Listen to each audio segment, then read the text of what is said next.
Ano yung magiging payo mo? For example, may nanonood ngayon, high school student na malapit na siya mag-college at gusto niya maging negosyante. Ano yung mapapayo mo sa kanya? Well, biggest tip is, kung gusto mo talagang magnegosyo at hindi naman number 1 ang diploma sa'yo at may pampaaral naman yung parents mo, gamitin mo na lang yung pampaaral ng parents mo pampuhunan sa negosyo. Kasi kung magbi-business ad ka, sayang. Kung mag-entrepreneurship ka, sayang. Number 1, hindi naman ituturo sa'yo sa business ad paano magnegosyo. Tuturuan ka paano maging manager.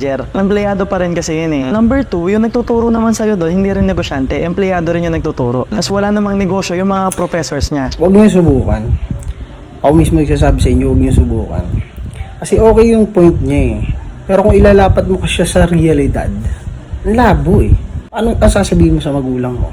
Ma, ayoko na mag-aral. Akin na lang yung pang tuition ko. Magninegosyo na lang ako. Ang labo. Eh karamihan nga dyan, yung mga tuition nila hulugan pa. Tsaka baka yung pinupunto niya, gumagana lang yun nung panahon nila. Dahil ang pagkakaroon naman ng negosyo, hindi agad-agad pag bukas mo kahapon, kikita ka agad ngayon eh. Dahil ang negosyo, trial and error. Ang pinakamagandang approach dyan, habang nag-aaral ka, magbenta ka ng kung ano-ano. Sumubok ka na magbenta ng kung ano-ano para magkaroon ka ng knowledge about selling.